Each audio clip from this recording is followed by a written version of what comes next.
ہر قسم کے روحانی جسمانی مسائل اور وظائف کے لیے پیر اقبال قریشی چینل کو سبسکرائب کریں۔ پیر اقبال قریشی۔ بسم اللہ الرحمن الرحیم۔ شیخ الاسلام حضرت اقدس مفتی محمد تقی عثمانی دامت برکاتہم العالیہ کی خدمت میں کراچی دارالعلوم ان کی ادارہ میں حاضری ہوئی۔ قائد کراچی حضرت مولانا قاری اللہ داد صاحب دامت برکاتہم العالیہ کی قیادت تھی، ہم ان کے ساتھ تھے۔ جب حضرت کے ادارہ میں پہنچے تو میں نے حضرت سے ایک سوال کیا کہ آپ نے فرمایا ہے کہ قرآنی وظائف کو دنوی مقصد میں جو پڑھتا ہے، شادی کے لیے، رزق کے لیے، دیگر مقاصد کے لیے، تو پڑھنا تو جائز ہے لیکن اس کا ثواب نہیں ہوتا۔ تو حضرت نے فرمایا کہ ایسا ہی ہے۔ السلام علیکم ورحمۃ اللہ وبرکاتہ۔ جناب اقبال قریشی صاحب دامت برکاتہم، میں نے آپ سے جو یہ کہا تھا کہ ثواب نہیں ملتا، اس کا مطلب وہ تلاوت قرآن کے بارے میں تھا۔ جب تلاوت قرآن کسی دنیاوی مقصد کے لیے کی جائے تو تلاوت کا ثواب نہیں ملتا۔ البتہ جھاڑ پھونک نبی کریم صلی اللہ علیہ وسلم سے ثابت ہے، اور اگر کوئی جھاڑ پھونک تلاوت قرآن آیات قرآنی کے ذریعے یا کسی وسیع کرے تو اس میں اتباع سنت کا ثواب انشاءاللہ، اگر نیت کرے گا کہ نبی کریم صلی اللہ علیہ وسلم جھاڑ پھونک کی ہے اور میں اسی وجہ سے جھاڑ پھونک کر رہا ہوں تو انشاءاللہ اس کا ثواب مل جائے گا۔ جزاکم اللہ تعالیٰ، یہ وضاحت کرنی تھی، میں بھول گیا تھا۔ السلام علیکم۔ اپنی جگہ تلاوت ہی کی نیت کرے اور اس سے ضمنی مقصد کوئی یہ بھی ہو تو پھر اس کی اجازت تو خیر ویسے بھی ہے، لیکن مطلب اس میں نیت ہو گئی تو آپ کی تھی اس واسطے انشاءاللہ تو ملے گا۔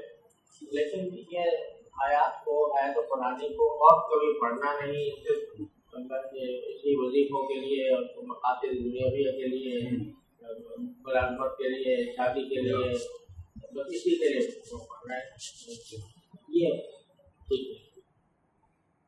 اس میں گزارش ہے کہ ہمارے بڑے بڑے اکابر دیوبند کے دیگر ملک کے بڑے دیگر علماء وظائف بتائی جا رہے ہیں یوٹیوب پہ، اور اسی میں کلک شروع کرنا تو وہ مطلب جائز تو ہے، جائز میں نہیں ہے، جائز نہیں ہے لیکن بہتر نہیں ہے، لیکن ثواب نہیں ہے، ثواب نہیں ہے۔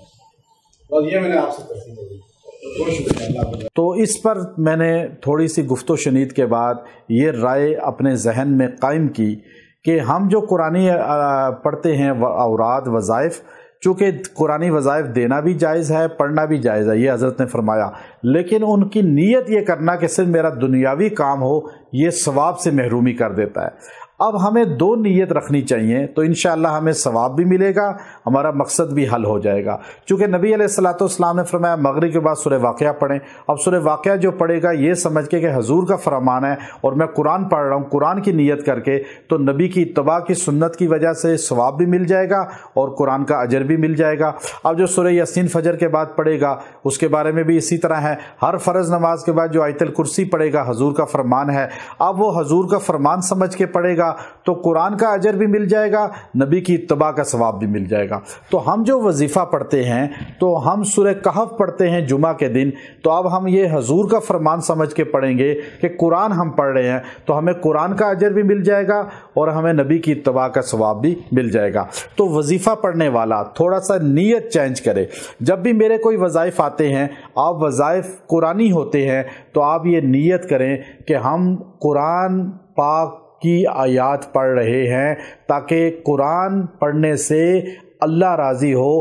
اللہ نے ہمیں کہا ہے فَقْرَؤْا مَا تَيَسَّرَ مِنَ الْقُرْآنِ کہ قرآن پڑھو جہاں سے تمہیں سہولت ہے۔ تو ہم قرآن پڑھ رہے ہیں، ہمیں یہ سہولت لگ رہی ہے یہ آیت، اب وہ نیت کر لیں میں قرآن پڑھ رہی ہوں، مرد ہے یا عورت ہے، اب قرآن اللہ راضی ہو جائے، اور اس کے بعد نبی نے ہمیں بتایا قرآن پڑھنے کا، نبی کی اتباع بھی بیچ میں ذہن میں رکھ لیں۔ پھر اس کے بعد آپ دعا کریں اپنے مقصد کے لیے، لیکن شروع میں نیت یہ نہ کریں کہ بس میں رشتے کے لیے ہی پڑھ رہی ہوں، یا مرد پڑھ رہا ہے کہ میں کاروبار کے لیے ہی پڑھ رہا ہوں، بلکہ آپ قرآن پڑھنے کی نیت غالب ذہن پہ لائیں، اور اس کے بعد پھر آپ جو ہے اپنے مسئلے کے لیے دعا کریں۔ انشاءاللہ آپ کو قرآن کا اجر بھی مل جائے گا اور آپ کو جو ہے اتباع سنت کا ثواب بھی مل جائے گا، اور اس طرح آپ کے وظائف کی تاثیر بھی ہو جائے گی۔ تھوڑی سی نیت کو آپ نے صحیح کرنا ہے۔ وآخر دعوانا ان الحمد للہ رب العالمین۔